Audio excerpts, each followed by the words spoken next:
नमस्कार साथियों, माध्यमिक शिक्षा बोर्ड 2024 विज्ञान का प्रश्न पत्र सेक्शन सी और डी का आज हम अलग अलग सभी प्रश्नों का अध्ययन करेंगे। पहला प्रश्न हमारा है प्लास्टर ऑफ पेरिस का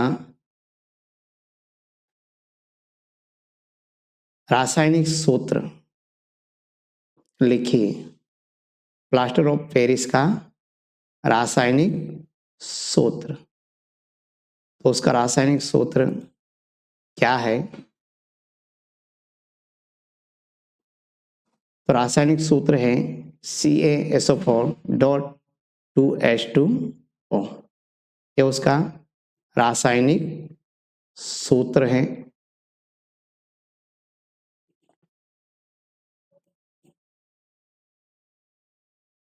CaSO4.1/2H2। दूसरा पूछा गया था जल मिलाने प्लास्टर ऑफ पेरिस कठोर क्यों हो जाता है? तो जल मिलाने पर यह क्या बन जाता है? जिप्सम बन जाता है, जिससे ये कठोर हो जाता है। CaSO4.1/2H2O प्लस 1 से ही 1/2H2O जल की अभिक्रिया से CaSO4.2H2O का निर्माण होता है। तो जल मिलाने पर प्लास्टर ऑफ पेरिस कठोर हो जाता है। ठीक है, ऐसे भी पूछा जाता है और ऐसे भी पूछा जाता है कि प्लास्टर ऑफ पेरिस की जल के साथ में अभिक्रिया का समीकरण लिखिए। वो भी क्या होगा? CaSO4.1/2H2O प्लस 1/1 सही 1/2H2O, इनकी अभिक्रिया होगी तो क्या बनेगा? CaSO4.2H2O बनेगा। इसके साथ ये भी पूछा जाता है प्लास्टर ऑफ पेरिस के उपयोग।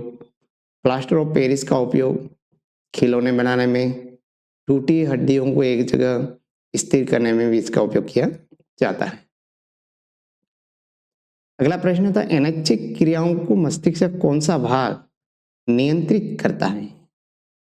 उदाहरण लिखिए। अनैच्छिक क्रियाएं ऐसी क्रियाएं जिस पर हमारी इच्छा शक्ति का नियंत्रण नहीं होता है, हम चाह करके भी इसको रोक नहीं पाते। ऐसी जो क्रियाएं होती हैं वो कहलाती है अनैच्छिक क्रियाएं, जिसके अंदर हमारी अनैच्छिक क्रियाओं को नियंत्रित करने का जो कार्य है वो मेंडुला ओब्लांगेटा जो है ये इन क्रियाओं को नियंत्रित करता है। उदाहरण के अंदर हम बता सकते हैं श्वसन, हृदय की धड़कन, ठीक है, वामन है, ये अनैच्छिक क्रियाएं जिस पर हम अपना नियंत्रण नहीं कर सकते। अगला प्रश्न था मानव पुरुष प्रजनन तंत्र का नामांकित चित्र। मानव पुरुष प्रजनन का नामांकित चित्र, ठीक है। इसी प्रश्न को यहाँ पर मानव मादा प्रजनन तंत्र का नामांकित चित्र ऐसे भी पूछा जा सकता है, ठीक है। तो पुरुष जनन तंत्र का नामांकित चित्र है, ये डायग्राम आपको दिख रहा है। उस डायग्राम के अनुसार आपको ये डायग्राम बनाना आना चाहिए, ठीक है। ये मूत्राशय है, ये शुक्राशय है, ठीक है, ये शुक्रवाहिनी है, ठीक है, ये वृषण कोश और ये वृषण, ठीक है, प्रोटेस्ट ग्रंथि, ठीक है, और ये शीशन और ये मूत्र मार्ग है, ठीक है। इस प्रकार आपको ये डायग्राम बनाना है। मादा का पूछे तो आपका मादा का डायग्राम भी बनाने आना चाहिए, ठीक है। अब इसको भी अच्छी तरह से प्रैक्टिस कर लेनी है, ठीक है। तो आप इसको आसानी से क्या कर सकते हैं? बना सकते हैं, ठीक है। इस डायग्राम को भी पूछा जा सकता है कि किस तरह से मादा जनन तंत्र का नामांकित चित्र। अगला प्रश्न विद्युत विभव की परिभाषा और मात्रक। तो दो बिंदुओं के बीच प्रति इकाई आवेश को हम क्या कहते हैं? विद्युत विभवांतर कहते हैं, ठीक है।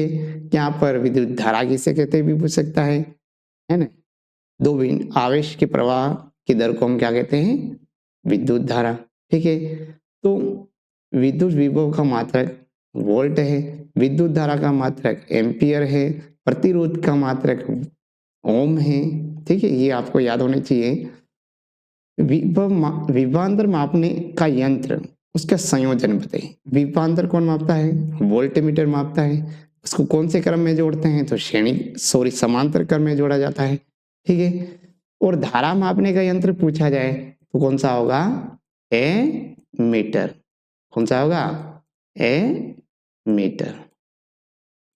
ठीक है, ए मीटर का उपयोग धारा मापने में किया जाता है और उसको हम कौन से क्रम में जोड़ते हैं? कौन सा क्रम होता है उसका? श्रेणी क्रम। कौन सा क्रम?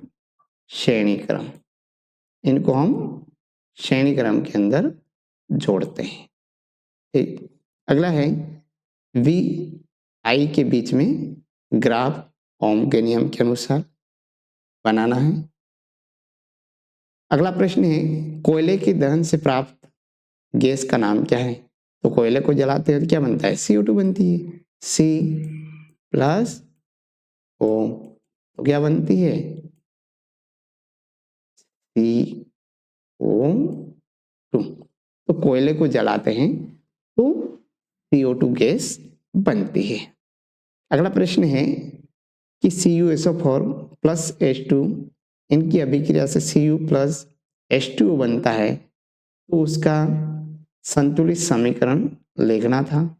संतुलित समीकरण Cu plus H2 plus Cu plus H2। ठीक है, ये आपके कौन सी अभिक्रिया है? रेडॉक्स। कौन सी अभिक्रिया है? रेडॉक्स अभिक्रिया का उदाहरण है। कौन सी अभिक्रिया का है? रेडॉक्स अभिक्रिया। ठीक है, पूछी भी जाती है अक्सर रेडॉक्स अभिक्रिया के बारे में, उपचयन अपचयन के बारे में। इसके बाद एक कॉपर के ऑक्सीकरण को दर्शाने वाला डायग्राम हमें बनाना था इस प्रकार। ठीक है, एक हमें चाइना डिश लेनी थी, इसके अंदर कॉपर चूर्ण डाल देते थे। ठीक है, स्टैंड लगा देते थे तीन पाई का। ठीक है, इसके ऊपर जाली रख देते और एक बर्नर का उपयोग करके इस प्रकार का डायग्राम हम तैयार कर सकते हैं। प्रकाश संश्लेषण में घटित होने वाली घटनाएं कौन कौन सी हैं? प्रकाश संश्लेषण की क्रिया जब संपन्न होती है पौधों के अंदर तो कौन सी घटनाएं हैं? तो सबसे पहले क्या होता है? क्लोरोफिल द्वारा प्रकाश ऊर्जा को अवशोषित किया जाता है। प्रकाश ऊर्जा को अवशोषित करना। दूसरा, प्रकाश ऊर्जा को रासायनिक ऊर्जा में रूपांतरित। जो प्रकाश ऊर्जा अवशोषित हुई है उस प्रकाश ऊर्जा को रासायनिक ऊर्जा में रूपांतरित करना। तथा जल अणु को हाइड्रोजन और ऑक्सीजन में अपघटन करना, है ना, जैसे H2O, इसको अपघटन करना, तोड़ देना और क्या बना देना? हाइड्रोजन प्लस ऑक्सीजन, ये जो बन जाता है। तो ये घटना होगी दूसरी। प्रकाश ऊर्जा को रासायनिक ऊर्जा में रूपांतरित करना तथा जल अणुओं का हाइड्रोजन तथा ऑक्सीजन में अपघटन। तीसरी जो घटना होती है वो होती है कार्बन डाइऑक्साइड होता है का कार्बोहाइड्रेट में अपचयन। CO2 का कार्बोहाइड्रेट में क्या होना? अपचयन। ये तीनों घटनाएं घटित होती है प्रकाश संश्लेषण। इसी का प्रश्न पूछा गया था। दूसरा, पत्ती का अनुप्रस्थ काट का नामांकन चित्र बनाना था। तो इस प्रकार आप एक पत्ती का काट का नामांकित चित्र बना सकते हैं। ठीक है, ये पत्ती है, ये उसके अनुप्रस्थ काट का नामांकित चित्र है। निचली बाह्य त्वचा, ठीक है, ऊपरी हरी प्लवक, है ना, ये डॉट डॉट दिख रहे हैं। वायु कोश, जो ये बीच में रिक्त स्थान, द्वार कोशिकाएं। ठीक है, द्वार कोशिकाएं, द्वार कोशिका क्या है? रंध्र को खोलना और बंद करने की प्रक्रिया को नियंत्रित करते हैं। ठीक है, वो क्या है? द्वार कोशिकाएं। तो इस प्रकार डायग्राम बनाना। इसी का जो आपकी प्रश्न अथवा के अंदर पूछा गया था, पत्ती में रंध्र के खुलने बंद होने की प्रक्रिया को समझाना था। पत्तियों में रंध्र का खुलना और बंद होना द्वार कोशिकाओं में पानी के प्रवेश और निकास के कारण होता है। ठीक है, अभी हमने ऊपर मैंने बताया था आपको कि रंध्रों के खुलने और बंद होने की क्रिया को नियंत्रित कौन करता है? द्वार कोशिकाएं होती हैं। तो द्वार कोशिकाओं में पानी की प्रवेश और निकास के कारण होता है। जो प्रकाश CO2 और नमी जैसे कारकों से नियंत्रित होता है। दिन में प्रकाश और पानी के कारण द्वार कोशिकाएं क्या होती हैं? फूलकर रंध्र को खोल देती हैं गैस विनिमय और प्रकाश संश्लेषण के लिए। और रात के समय पानी की कमी होने पर कोशिकाएं शिथिल होकर के रंध्र को क्या करती हैं? बंद कर देती हैं और पानी की हानि को बचाती भी हैं। ठीक है, इस प्रकार की प्रक्रिया रंध्र के खुलना और बंद। खुले और बंद रंध्र का नामांकित चित्र। इस प्रकार हमें नामांकित चित्र बनाना है। ये आपकी द्वार कोशिकाएं हैं। ठीक है, ये रंध्र है, छिद्र, और ये आपके हरित लाभक है। ठीक है, तो ये जो है वो खुला रंध्र है और ये है वो आपका बंद रंध्र है। अगला प्रश्न था, गोली दर्पण क्या है? जिस दर्पण का परावर्तक पृष्ठ सतह गोलाकार हो उसे गोलीय दर्पण कहते हैं। गोलीय दर्पण का ध्रुव किसे कहते हैं? ध्रुव की परिभाषा पूछिए। परावर्तक सतह के मध्य बिंदु को हम क्या कहते हैं? ध्रुव कहते हैं। परावर्तक सतह के मध्य है ना, ये मध्य जो बिंदु होता है उसको ध्रुव कहते हैं। उसको P से व्यक्त करते हैं। किससे व्यक्त करते हैं? P से व्यक्त करते हैं। एक छोटा सा सवाल पूछा है, यदि लेंस की शक्ति +4D है तो उसकी फोकस दूरी क्या होगी? है ना, लेंस की क्षमता याद करने का सूत्र क्या है? P = 1/f मीटर के अंदर। ठीक है, तो क्या हो जाएगा आपके P = 1/4, तो क्या हो जाएगा 0.25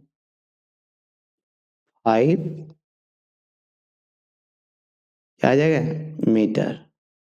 ठीक है, और इसको हम सेंटीमीटर में बदल देंगे तो क्या आ जाएगा? 25 सेंटीमीटर। कितना आ जाएगा? 25 सेंटीमीटर।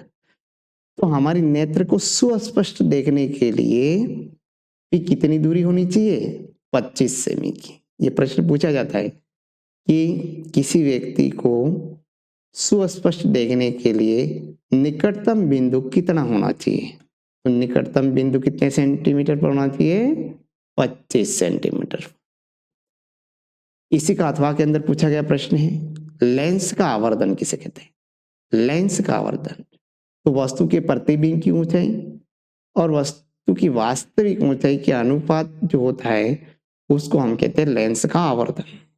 क्या कहते हैं? लेंस का आवर्धन कहते हैं। लेंस के मुख्य अक्ष किसे कहते हैं? तो लेंस के दो मुख्य केंद्र को जोड़ने वाली सीधी रेखा को लेंस का मुख्य अक्ष कहा जाता है।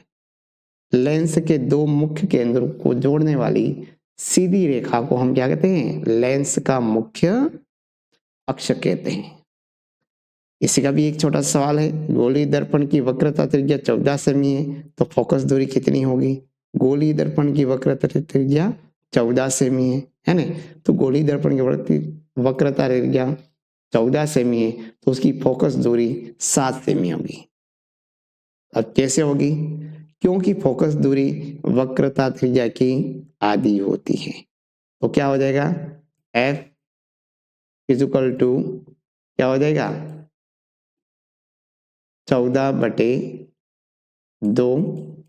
तो क्या हो जाएगा? 7 सेमी।